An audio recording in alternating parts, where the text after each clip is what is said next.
Salam matematika, adik-adik. Menyambung dari pertemuan kita yang sebelumnya, masih pada materi yang sama dengan materi pokok besarnya, yaitu persamaan dan pertidaksamaan linear satu variabel yang memuat nilai mutlak. Nah, pada hari ini kita belajar khusus tentang konsep nilai mutlak. Seperti apa dan bagaimana konsep nilai mutlak. Nilai mutlak dinotasikan dengan simbol seperti pagar. Nilai mutlak didefinisikan sebagai jarak antara sebuah bilangan dan nol pada garis bilangan. Contoh, mutlak dari X sama dengan 3. Pertanyaannya, berapakah nilai X? Oh, ternyata X bisa bernilai 3 atau negatif 3, di mana kita peroleh dari jarak dari 0 ke kanan sejauh 3 dan ke kiri sejauh 3, tampak pada garis bilangan di situ yang kalian perhatikan. Nah, secara matematis, nilai mutlak didefinisikan bahwa untuk setiap bilangan real X, nilai mutlak X disimbolkan dengan mutlak X. Ditentukan oleh mutlak X itu bernilai bisa positif, bisa negatif.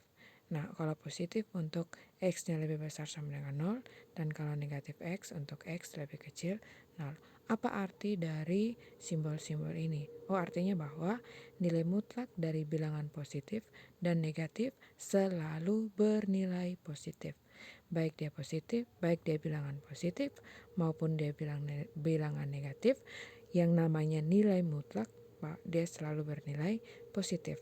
Dan nilai mutlak dari 0 adalah bilangan itu sendiri, yaitu 0. Nah, bagaimana dengan sifat-sifat nilai mutlak? Yang pertama bahwa perkalian dua bilangan di dalam tanda mutlak bisa dilakukan pemisahan. Misalkan mutlak dari A kali B bisa kita lakukan pemisahan menjadi mutlak A kali mutlak B. Dalam hal ini A dan B harus bilangan real. Dan yang kedua, untuk operasi pembagian, bahwa mutlak A per mutlak B bisa kita satukan menjadi mutlak dari A per B ataupun sebaliknya, di mana A dan B merupakan bilangan real dan B tidak boleh 0. Karena B itu adalah penyebut. Kalau B-nya 0 maka tidak terdefinisi. Yang berikut, jika A bilangan real, maka mutlak dari A itu bisa kita nyatakan dalam bentuk akar menjadi akar dari A kuadrat. Kita lihat contoh-contoh soalnya.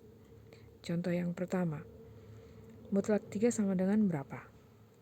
Nah, kita perhatikan di dalam tanda mutlak itu bernilai positif. Nah, tadi Ibu sudah bilang bahwa yang namanya nilai mutlak hasilnya selalu positif, maka hasilnya adalah 3. Nah, yang kedua, bagaimana dengan mutlak dari negatif 5? Di dalam tanda mutlak itu bernilai negatif. Nah, ingat, hasil dari sebuah nilai mutlak itu bernilai positif. Nah, bagaimana caranya supaya mutlak dari negatif 5 itu menjadi 5? Oh, kita tinggal tambahkan negatif di depannya menjadi negatif dari negatif 5 berdasarkan definisi nilai mutlak yang sebelumnya. Negatif dari negatif 5 itu sama dengan 5. Yang berikut, mutlak dari 8 kurang 14. Nah, yang pertama kita lakukan adalah kita menyelesaikan dahulu 8 kurang 14. 8 kurang 14 itu adalah negatif 6. Mutlak dari negatif 6, karena di dalam tanda mutlaknya negatif, maka kita tambahkan min di depannya supaya min dari min 6 hasilnya 6. Bagaimana dengan mutlak dari akar 5 kurang 2? Nah, akar 5 itu tidak perlu kalian ubah menjadi bentuk desimal, cukup kalian mereka-reka bahwa akar 5 itu 2, sekian. Nah, 2, sekian kalau dikurangi 2 pasti hasilnya positif. Nah, berarti di dalam tanda mutlak itu bernilai positif, maka hasilnya adalah dirinya sendiri bernilai positif. Karena tadi konsep nilai mutlak adalah selalu bernilai positif, maka hasilnya adalah akar 5 kurang 2. Nah, bagaimana dengan mutlak dari 1 kurang akar 3? Lagi-lagi kita cek, akar 3 itu adalah 1, sekian. Nah, 1 1 dikurangi dengan 1, sekian berarti negatif. Oh, berarti di dalam tanda mutlak itu bernilai negatif. Bagaimana supaya dia menjadi positif? Maka jangan lupa kita tambahkan negatif di depan bilangan di dalam tanda mutlak menjadi negatif dari 1 kurang akar 3.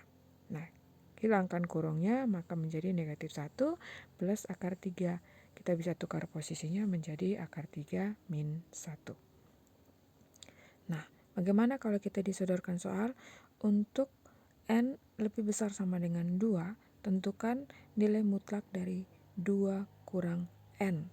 Nah, untuk soal seperti ini, kita lakukan pemisalan.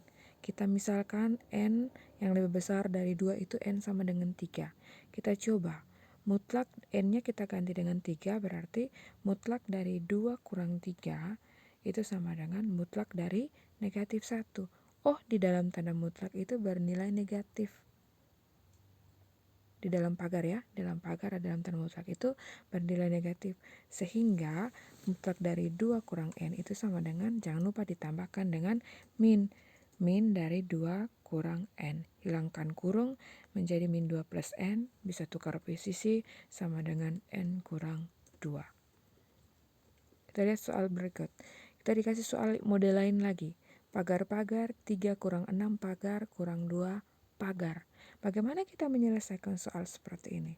Yang pertama yang harus kalian perhatikan, cek dulu di mana operasi yang mengandung pagarnya kiri kanan. Cek di situ. Oh, ternyata kita dapat yang mengandung pagar kiri kanan itu adalah 3 kurang 6. Operasinya adalah pengurangan. Di situ Ibu tandai dengan warna merah. Kita selesaikan dahulu yang mutlak dari 3 kurang 6. Maka kita peroleh pagar min 3 pagar kurang 2 pagar. Nah, di situ yang simbol merah itu, tanda merah itu kita selesaikan terlebih dahulu. Mutlak dari negatif 3 adalah 3. Maka kita peroleh pagar 3 kurang 2 pagar. Nah, di situ tinggal kita selesaikan. Sudah tinggal pagar satu pagar kiri dan kanan. Di tengah-tengahnya adalah 3 kurang 2. 3 kurang 2 itu 1, pagar 1 pagar sama dengan 1. Atau mutlak dari 1 itu sama dengan 1. Coba kita lihat model yang lain lagi. Pagar 2 plus pagar 3 min pagar 1 min 5 pagar min 6 pagar-pagar. Nah, kira-kira kalau soal seperti ini, nah kalian harus teliti untuk melihat di mana terdapat pagar kiri dan kanan dan di tengah-tengahnya itu ada operasi, entah itu pengurangan, penjumlahan, perkalian, atau pembagian. Dan dari situ setelah kalian jeli maka kalian dapat bahwa kita dapat 1, yaitu pagar 1 kurang 5 pagar. Yang itu yang harus kita selesaikan terlebih dahulu. Di situ Ibu tandai dengan warna merah. Maka kita peroleh pagar 2 plus pagar 3 min 1 kurang 5 itu negatif 4 dari pagar min 4 kurang 6 pagar-pagar. Selesaikan terlebih dahulu mutlak dari negatif 4.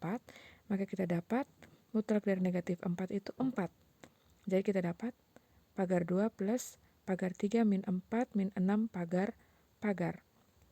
Di situ Ibu kasih lagi warna hijau.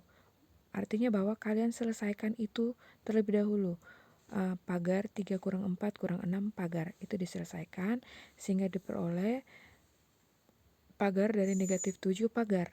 Nah, pagar dari negatif 7 pagar itu yang kita selesaikan, atau mutlak dari negatif 7 kita selesaikan terlebih dahulu, maka kita peroleh 7.